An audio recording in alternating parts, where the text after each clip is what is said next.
Chapter 5. "Yeah?" She gasped for breath. "Are you?" "Yeah, you broke my fall." Austin grinned, pressing hard against her. Jane felt something between them. Not like that. She actually felt his, that. And the evil grin on his face told her he felt it too. Did she dare tell him? She knew he would like it, but then he would know she'd noticed, and she didn't want to go there yet. Good thing her mouth decided not to cooperate. She fought off the temptation to find out what would happen if she said something provocative. "Glad I could help." She squirmed beneath him, trying to move into a position less intimate. Austin smiled and moaned when she wiggled her hips. "Are you enjoying this?" "Oh, yeah." He smiled down at her, and for a split second she wanted to slap that naughty grin right off his face.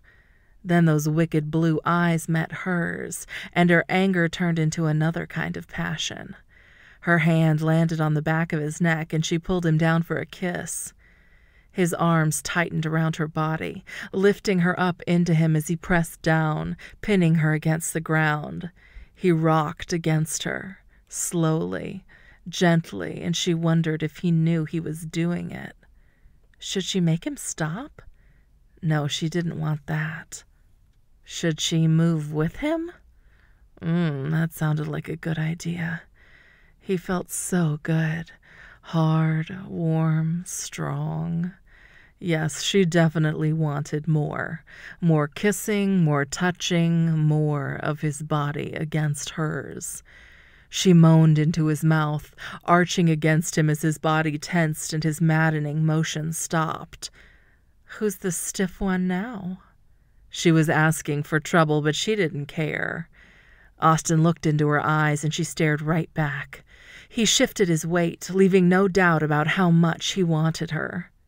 "Is this what you want, Janie?" He ground his hard cock between her thighs. "I can give you exactly what you're asking for, and I can give it to you all night long." She bit her lower lip, and he sighed. "That's what I was afraid of." He kissed her and rolled onto his side, taking her with him.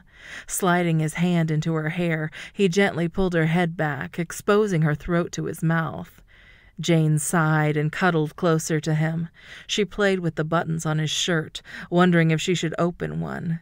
Heat seared her through his clothes, but she wanted to feel his skin.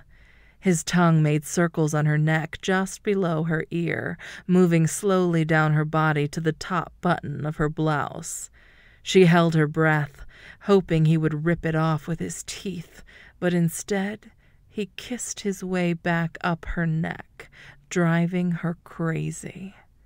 When he kissed her lips again and ignored her silent wishes, she decided to open the damn button herself.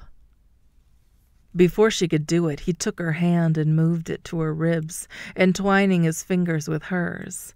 A sweet, romantic gesture, but she wasn't in the mood for sweet and romantic. She pushed him onto his back and straddled him, leaning over to kiss him hard. She smiled when he moaned. "Oh, Janie." He sat up, keeping her in his lap with his arms wrapped around her, and touched his lips to hers. She fiddled with his buttons, and he grabbed her hands, kissing her fingertips one by one. She caught her breath. Even a simple, sweet kiss from him melted her to her toes. "Janie, sweetheart, baby, I think it's time to call it a night." What? Bayfield's bad boy wanted to go home early? Alone? Maybe he didn't sleep with every girl he met after all. Why? It's getting late. Right then, Jane realized she wanted to sleep with him. She knew she wouldn't see him again after tonight, but hoped tonight would at least last till morning. "Tomorrow is Saturday," she kissed him. "You said we could sleep in." He chuckled. "I did say that, didn't I?" He didn't seem to want her. She suddenly felt hot, and the stars started to spin. He'd played her all along.